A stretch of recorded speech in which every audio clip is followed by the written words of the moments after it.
মাশাআল্লাহ, দেখতে দেখতে প্রায় অনেকগুলো ঝিঙেই আমাদের গাছে ধরেছে, কিন্তু এটা হলো বেঁকা। কেন রে, তুই বেঁকা না হয়ে একটু সোজা হতে পারিসনি? প্রথম যে দুইটা খাওয়া হয়েছে ওইটা মাশাআল্লাহ একদমই সোজা ছিল। সারাদিন ধরে অল্প অল্প বৃষ্টি পড়েছে, তার মাঝে আবার একটু একটু করে রোদও উকি দিয়েছে। চলেন আজকে সারাদিন ধরে কি করেছি সেটা আপনাদেরকে দেখাবো। আসসালামু আলাইকুম, সবাই কেমন আছেন? আশা করি সবাই অনেক ভালো আছেন। আল্লাহর রহমতে আমিও অনেক ভালো আছি এবং সুস্থ আছি। কচুরমুখী আমার অনেক প্রিয় তরকারি। কচুরমুখী আমার খুবই ভালো লাগে আর আমাদের বাসার সবাই অনেক বেশি পছন্দ করে। একটু একটু করে বৃষ্টি পড়তেছে, তাও আমার শাশুড়ি মা চলে এসেছে চুলোয় রান্না করতে। আপনাদের সাথে একটা মজার বিষয় শেয়ার করতে চাই, শুনলে হয়তো সবাই অনেক অবাক হতে পারেন। এই পৃথিবীতে 90% মানুষই মনে হয় আগে থেকে মশলাগুলো ভালোভাবে কষিয়ে তার ভেতরে তরকারি ঢেলে দেয় এবং তরকারি দিয়ে ভালোভাবে নাড়াচাড়া করে তারপরে ঝোলের পানি দেয়।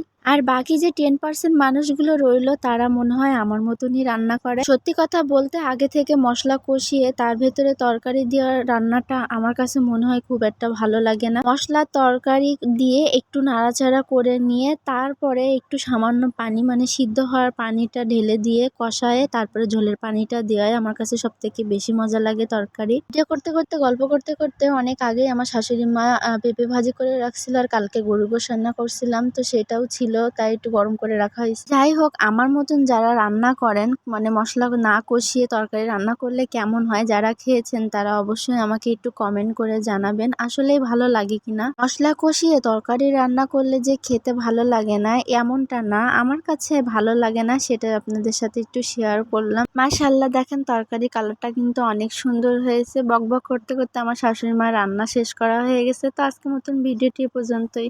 আল্লাহ হাফেজ।